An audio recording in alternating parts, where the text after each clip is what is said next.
आपके साथ शगुफ्ता साहिल देव। आप देख रहे हैं गुड न्यूज टुडे। आज की हमारी खास पेशकश में बात बागेश्वर धाम और उसके महाराज धीरेंद्र शास्त्री की करेंगे, जो इस वक्त सुर्खियों में छा गए हैं। हर तरफ उनके दिव्य दरबार की चर्चा की जा रही है। भक्त उन्हें ईश्वर का अवतार मानते हैं, तो वहीं कुछ लोग धीरेंद्र शास्त्री को अंधविश्वास बढ़ाने वाला भी बोलते हैं। आखिर कहां है बागेश्वर धाम और कौन है बागेश्वर धाम के महाराज धीरेंद्र शास्त्री? देखिए हमारी इस खास रिपोर्ट में। ओ साधु जी, जोर से बोलो। सनवा क्या दिक्कत बताई थी भैया? डॉक्टर ने तो दवा का बताया। अच्छा, हमने ऐसा लिखा, पढ़िए और आगे पढ़िए। डॉक्टर अनुसार हार्ट में दिक्कत व इन्फेक्शन फैल गया था। पहले हमारे डिब्बे से किसी ने पैसा चुरा लिया, 2 बच्चे हैं। आपके घर से 31,500 रुपया की चोरी हुई है। हम कोई ईश्वर नहीं जी, हम कोई भगवान नहीं है, जो है हम वो हैं। अब वो हमेशा रहते हैं, हम बहुत आनंद में रहते हैं। सत्य सनातन धर्म एक ऐसा धर्म है जिसकी ताकत का अंदाजा भला कोई लगा ही नहीं सकता है। हमारे पर हमारे इष्ट और हमारे गुरु की ये कृपा है और ये सनातन के मंत्रों की ताकत है। आस्था है, भरोसा है, साथ ही चमत्कार के दावे हैं। कोई ईश्वर का अवतार मानता है। आज जो उन्होंने दिखाया है वो कोई भी पाखंड नहीं है, ना ही जादू टोना है। भगवान का एक विशेष आशीर्वाद है, हनुमान जी का एक विशेष आशीर्वाद है, पूरे मीडिया के सामने उन्होंने दिखलाया। तो किसी की नजरों में दीन दुखियों का दुख दूर करने वाला। सारी चीजों के लिए जिम्मेदार हैं जो अंधविश्वास फैलाता है। इनफैक्ट यूट्यूब पे भी इनकी काफी ज्यादा फॉलोअरशिप है और यूट्यूब पे भी जब भी ये ऑनलाइन जाते हैं बहुत लाखों लोग पूरे देश दुनिया से इनके साथ जुड़ जाते हैं। किसी के लिए दिव्य दरबार है तो किसी के लिए पूरा संसार। सारे रेलिंगी तोड़ दे, भूत बाधा है। फट स्वाहा सेनापति तत्क्षण। चमत्कार पर सवाल भी उठे, दावों को खारिज भी किया गया। सैकड़ों लोगों की बाबा में आस्था हिली भी। इसलिए ये समझना जरूरी है कि ये बाबा हैं कौन, इनका संसार कैसा है।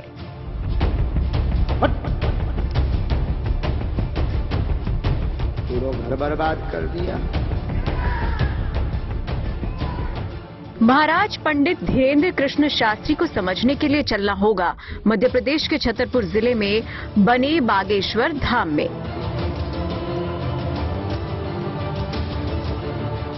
दावा किया जाता है कि इस बागेश्वर धाम में आने वालों का हर कष्ट दूर हो जाता है।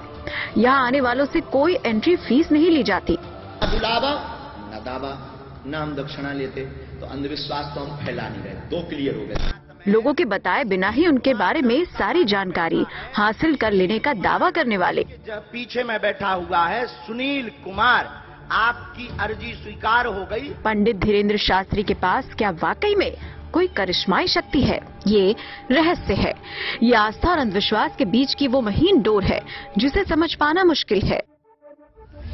छतरपुर जिला मुख्यालय से करीब 30 किलोमीटर दूर छतरपुर खजुराहो हाईवे से सटा गढ़ा गांव बागेश्वर धाम पर देश की नजरें गड़ी हैं।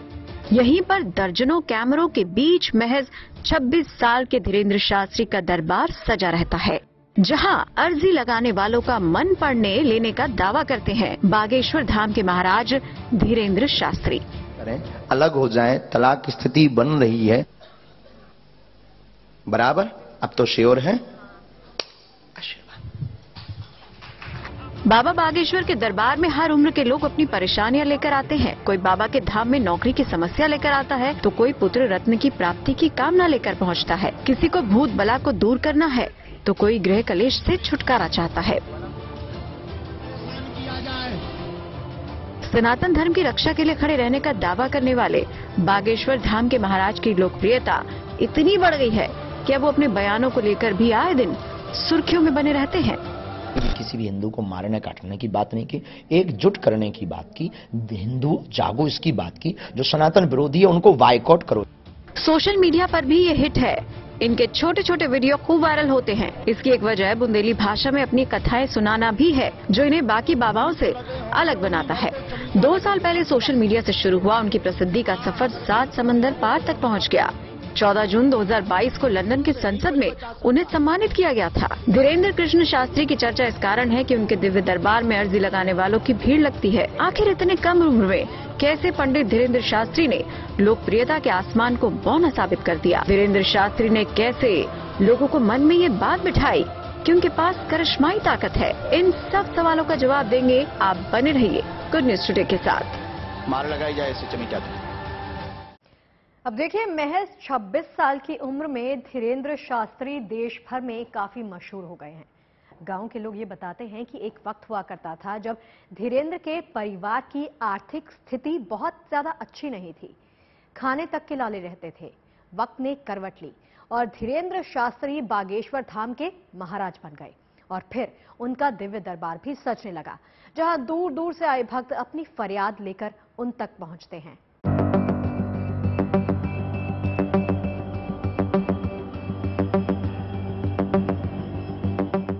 एमपी के छतरपुर जिला में बसा है गढ़ा गांव, जिसके आखिरी छोर पर मौजूद है बागेश्वर धाम मंदिर। बताया जाता है कि ये शिव मंदिर करीब 300 से 400 साल पुराना है, जो धीरेन्द्र कृष्ण शास्त्री के परिवार के कुल देवता भी हैं। इसी प्राचीन मंदिर में कुछ साल पहले हनुमान जी की मूर्ति स्थापना की गई।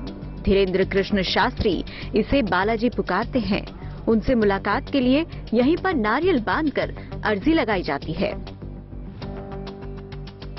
हम ये दावे के साथ नहीं, हम ईश्वर पर भरोसे के साथ कहते हैं, हमें अपने इष्ट पर भरोसा है, शक्तियां होती हैं, उसका प्रत्यक्ष प्रमाण बागेश्वर बालाजी का दिव्य दरबार है। कथावाचक धीरेन्द्र शास्त्री अपने शुरुआती दिनों में सत्यनारायण कथा कहते थे। धीरे धीरे वो दरबार लगाने लगे और फिर तो इतनी तेजी से नाम हुआ कि 2 साल के अंदर उनका जिक्र लंदन की संसद तक में हो गया। अगर यूं कहें कि बागेश्वर धाम के महाराज सबसे तेजी से उभरने वाले कथावाचक हैं, तो गलत नहीं होगा। आम इंसान से यहाँ तक पहुँचने का सफर कैसा रहा, ये बताएं, उससे पहले इनका पूरा परिचय जान लीजिए। पूरा नाम है धीरेन्द्र कृष्ण शास्त्री, पर ये बागेश्वर धाम महाराज के नाम से जाने जाते हैं। इनमें आस्था रखने वाले इन्हें बालाजी महाराज, बागेश्वर महाराज, धीरेन्द्र कृष्ण शास्त्री के नाम से भी बुलाते हैं। इनका जन्म 4 जुलाई 1996 को मध्य प्रदेश में छतरपुर के गढ़ा में हुआ था। यानी अगर उम्र देखें तो ये महज 26 साल के हैं। आम लोगों को ये बात भी हैरान करती है कि धर्म कर्म से जुड़े काम में महज 26 साल की उम्र में धीरेन्द्र शास्त्री इतने मशहूर कैसे हो गए। जो लोग धीरेन्द्र शास्त्री को बचपन से जानते आए हैं, उनका कहना है कि बचपन से ही ये चंचल और हठीले थे। इनकी शिक्षा गांव के ही सरकारी स्कूल में हुई। हाई स्कूल और हायर सेकेंडरी की पढ़ाई धीरेन्द्र ने पास के ही गंज गांव से की। किसी बड़े परिवार में जन्म नहीं हुआ था। माता सरोज शास्त्री दूध बेचने का काम करती थी और पिता राम कृपाल गर्ग गांव में सत्यनारायण की कथा सुनाते थे और उससे जो भी कमाई होती थी उसी से परिवार का गुजारा चलाते थे। धीरेन्द्र शास्त्री को कथा सुनाने का माहौल बचपन से ही मिला। शायद उसी का नतीजा है, धीरेन्द्र जब इस क्षेत्र में आए तो तेजी से तरक्की करते गए। गांव के लोग बताते हैं कि एक वक्त था जब धीरेन्द्र के परिवार की आर्थिक स्थिति बहुत खराब रहती थी। खाने तक के लाले रहते थे। जैसे तैसे गृहस्थी चलती थी। रहने के लिए एक छोटा सा कच्चा मकान था जिसमें बरसात काटना मुश्किल होता था। इस बीच पिता के साथ धीरेन्द्र शास्त्री ने भी कथा वाचन शुरू कर दिया। धीरे धीरे उन्हें पिता से मिले संस्कारों को आगे बढ़ाना शुरू किया। अकेले ही आसपास के गांव में कथा बांटने लगे। पहली बार साल 2009 में इन्होंने भागवत कथा पास के ही गांव में सुनाई थी। जिन लोगों ने इन्हें शुरुआती दिनों में देखा वो कहते हैं कि धीरेन्द्र शास्त्री के अंदर कथा कहने की एक अलग शैली थी जो लोगों को काफी पसंद आती थी। इसीलिए इन्हें आसपास के गांवों से भी बुलावा आने लगा और धीरे धीरे ये कथा बांटने में मशहूर होने लगे। जब थोड़ा नाम हुआ तो धीरेन्द्र कृष्ण शास्त्री ने सोचा कि लोगों के घर जाने से बेहतर होगा कि ऐसी जगह बनाएं जहां लोग आकर उन्हें सुने। इसके लिए सबसे पहले उन्होंने अपने गांव गढ़ा में बने भगवान शिव के प्राचीन मंदिर को अपना स्थान बनाया, जिसे आज बागेश्वर मंदिर के नाम से जाना जाता है। साल 2016 में गांव वालों के सहयोग से विशाल यज्ञ का आयोजन किया गया। उसमें श्री बालाजी महाराज की मूर्ति की भी स्थापना की गई। तब से स्थान बागेश्वर धाम के नाम से जाना जाने लगा और फिर यहाँ लोगों का आना जाना शुरू हुआ। हम किसी कोई दावा नहीं करते हैं। हमें जो इष्ट कृपा होगी हम वो लिखेंगे, जो हमारे गुरु की कृपा होगी हम वो लिखेंगे, जो हमारे हनुमान जी प्रेरणा देंगे हम वो लिखेंगे, और जो भी लिखेगा हमें इष्ट पर भरोसा है वो सच और सत्य निकलेगा। बताया जाता है कि श्री बालाजी महाराज के मंदिर के पीछे धीरेन्द्र कृष्ण शास्त्री के दादा सेतुलाल गर्ग सन्यासी बाबा की समाधि भी है। कहते हैं कि उनके दादाजी सिद्ध पुरुष थे। वो हर मंगलवार और शनिवार इस मंदिर में दिव्य दरबार लगाते थे और लोगों की मन की बात जान लेते थे। उस समय भी लोग इसी तरह से अर्जी लगाते थे। खुद धीरेन्द्र शास्त्री भी 9 वर्ष की उम्र में दादाजी के साथ इस मंदिर में जाया करते थे। उनसे ही राम कथा सीखी, इसीलिए वो अपने दादाजी को अपना गुरु मानते हैं। जय श्री राम। जय श्री राम। सन्यासी बाबा की अपने दादाजी की तरह बागेश्वर धाम महाराज भी हर मंगलवार और शनिवार दिव्य दरबार लगाने लगे। इस दिव्य दरबार में लोग अर्जी लगाने लगे। लोगों की मन की बात को 3 सवाल और उनका हल एक पन्ने पर लिखने लगे। माता जी हनुमान से फिर से एक अर्जी स्वीकार हुई है। नीतू नाम की बहन जी की अर्जी स्वीकार हुई है।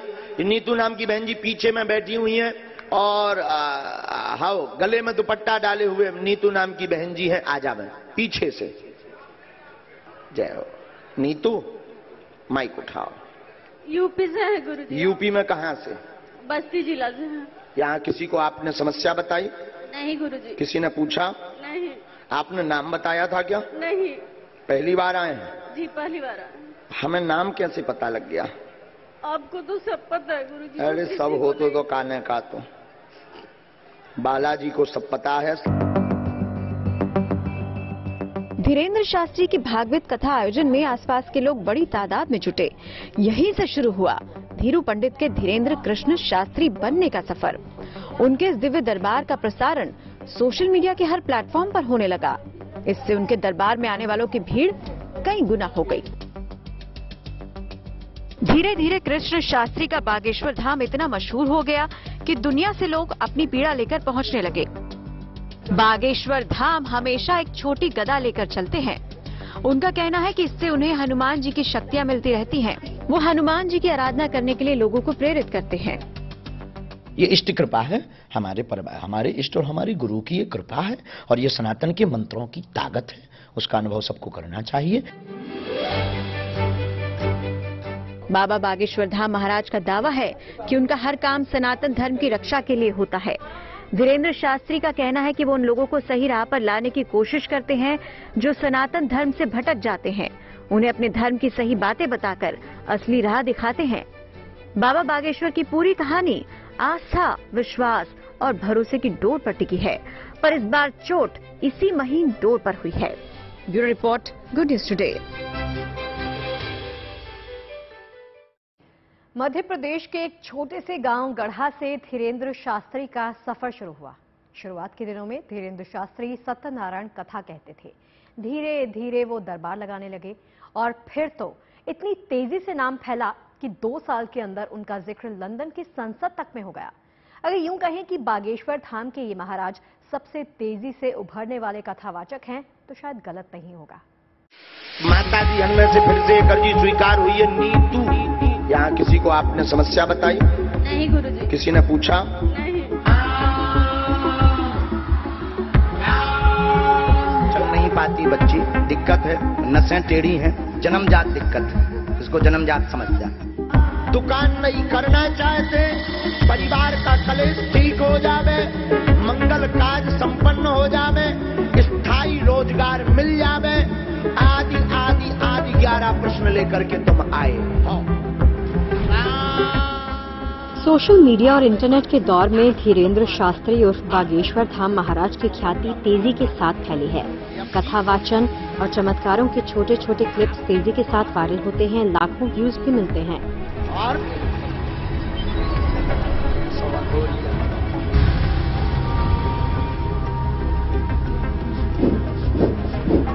अब पूरे शरीर में उठा पटक करो इसको, पूरे शरीर में उठा पटक करो इसको। बाकी प्रेत जितने पीछे हैं सबको मार लगाई जाए। इसका असर इनकी फैन फॉलोइंग पर होता है। दूर दूर से लोग इनके दरबार में हाजिरी लगाने पहुंचते हैं। बहुत मन में श्रद्धा, बाबा मेरे बुला लिया। मैं बोल बालाजी सरकार की जय। शिवाय नमस्तुभ्यम, हर हर महादेव। यूँ तो सोशल मीडिया में इन्फ्लुएंसर्स की भीड़ है, हजारों इन्फ्लुएंसर्स मौजूद हैं।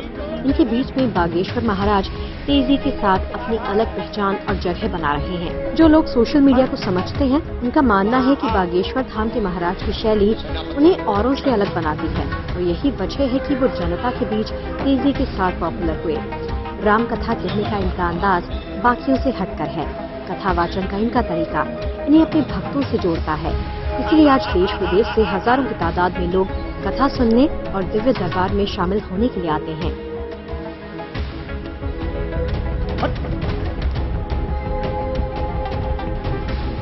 बर्बाद कर दिया। बागेश्वर बालाजी की कृपा होगी, ऑपरेशन नहीं होगा। दो चिकित्सा होती है, एक औषधि चिकित्सा, एक होती मंत्र चिकित्सा। धीरेन्द्र शास्त्री में लोगों की आस्था ऐसी है कि उन्हें लगता है कि बाबा के पास उनकी सारी दिक्कतों का हल है। अक्सर ऐसा होता है कि अपने दरबार में आए भक्तों में से किसी का नाम लेकर धीरेन्द्र शास्त्री पुकारते हैं, उसे अपने पास बुलाते हैं। दावा किया जाता है कि जब तक वो शख्स मंच पर उनके पास पहुंचता है, तब तक शास्त्री जी एक पर्चे पर उस शख्स का नाम, पता समेत सारी दिक्कतें तक लिख देते हैं और उतनी ही देर में उसका समाधान भी ढूंढ लेते हैं। पिताजी का नाम क्या है? श्री कारी चौरसिया। आप पढ़े लिखे हैं? जी। श्री कारी चौरसिया। धनेश्वर चौरसिया है। ऐसा झूठ क्यों बोल रहे हो? नहीं, मतलब उपनाम। हाँ, झूठ नहीं बोलना है, क्योंकि पर्चा में कुछ और लगा, नाक काट दे भी तुम्हारी पे पूरे, तुम्हारे मोबाइल के लोग या चरित्र बता रहे।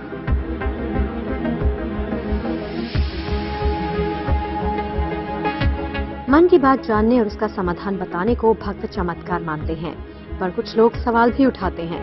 हालांकि धीरेन्द्र शास्त्री को इससे कोई फर्क नहीं पड़ता, वो अपने अंदाज में इसका जवाब देते हैं।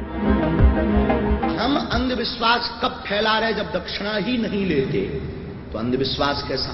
जब हम कोई रुपया नहीं लेते, शुल्क नहीं लेते, निशुल्क में जो हमारे पास कृपा है उसका प्रचार गुरु कृपा से कर रहे हैं। हमें हनुमान जी ने चुना है। हम ये तो कहते नहीं कि हम चमत्कारी आदमी हैं, ये भी नहीं कहते कि हम ईश्वर हैं, हम ये भी नहीं कहते कि हम कोई समस्या दूर कर सकते हैं, पर हम ये कहते हैं कि हमारा इष्ट दूर कर सकता है।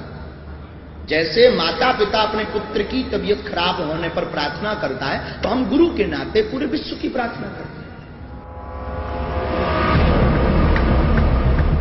बागेश्वर धाम में अर्जी लगाने के लिए पूरी एक व्यवस्था बनाई गई है।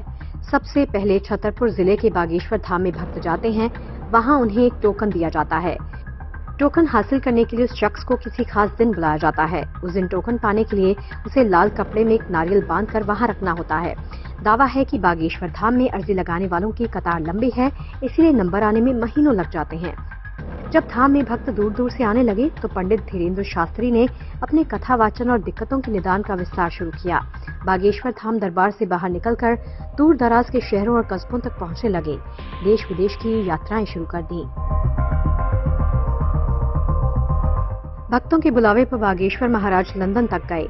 वहां उन्होंने ब्रिटिश सांसदों और वहां के भारतीय समुदाय के बीच में रामकथा सुनाई और प्रवचन दिया, जिसके मुरीद ब्रिटिश सांसद भी हो गए। उस भारत भूमि के सनातन धर्म के हम अनुयायी हैं और गौरव का विषय है, जहां पर कहा जाता है सर्वे भवन्तु सुखिनः सर्वे सन्तु निरामया, पूरा विश्व हमारा परिवार है और सबका मंगल हो। ये सिर्फ भारत देश के सनातनी लोग कहते हैं। Only Hanuman is greatest management Guru on this universe. इसलिए सरेंडर हो जाओ, राम गाओ। इसके बाद ब्रिटेन में बागेश्वर महाराज ने एनआरआई भक्तों के सामने कथा वाचन किया।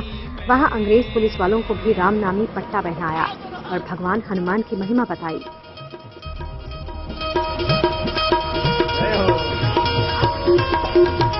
I cannot speak in English, but I understand your feelings.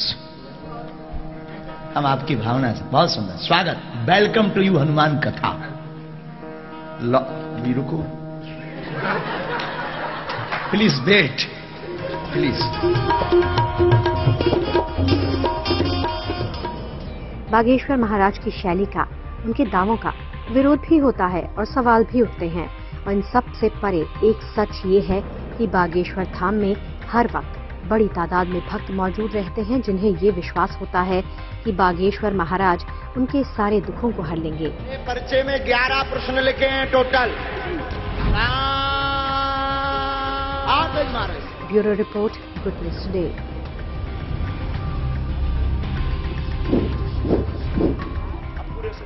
और चलिए गुड न्यूज टुडे की इस खास पेशकश में फिलहाल के लिए इतना ही। इजाजत दीजिए, बाकी खबरें लगातार जारी हैं। देखते रहिए गुड न्यूज।